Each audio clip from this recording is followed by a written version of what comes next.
Hello friends, welcome to Testimony Tuesday.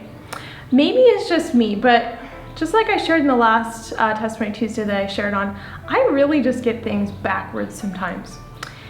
And one of those other things that I really get backwards sometimes goes a little bit like this. So we moved into this neighborhood, and I'd already heard stories before of the benefits of inviting your neighbors over, like to get to know them, to get acquainted with their lives, what's going on in their lives, to be an encouragement to them. It can open a lot of doors, to invite them over for a meal. And so I knew this like the entire time we've been living in this house. And for some reason, this thought was just kind of in the back of my mind, well, I don't know how to do it the Thai way. Like, is it Thai to just invite people over? Like nobody's ever invited us over, like, never did it. So almost a full 2.5 years have gone by now. We've been here, and we never invited our neighbors over. Yeah, we've shared food with them, like, taken it to their house. We've never shared a meal with them here at our house. And finally, we invited them over, and we shared a very nice lunch together. It was just, we talked for like, I don't know, the entire time we're eating, and then probably almost another hour. We got to know some things about the community and just this part of Thailand, and then personally, it was really interesting, really neat, a wonderful opportunity. And I'm sure I didn't do it very Thai, like I'm sure a Thai person probably would have done some things differently. But you know what, they came over, they ate our food, we had a great time together, it happened.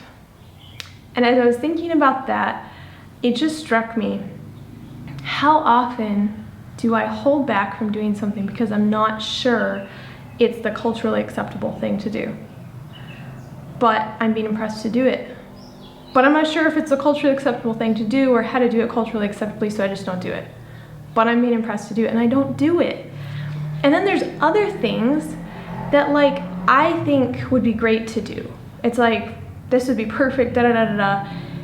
And I don't take the time to pray about it and ask God if that's what He would have me to do in this situation, because it's not a one-size-fits-all to reach people.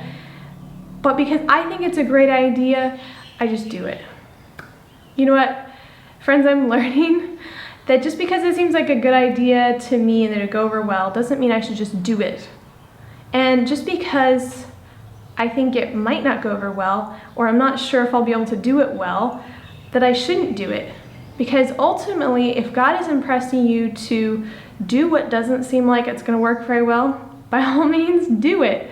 God is the one who knows. He's the only one that knows just what the people around us need. And sometimes, we might be like Peter. I've been reading in Acts a lot recently. Like Peter out there preaching this sermon that's just stepping on toes, but it brings so much hope at the same time, and people are converted left and right. It's like, I don't know if that was very culturally acceptable, but it worked.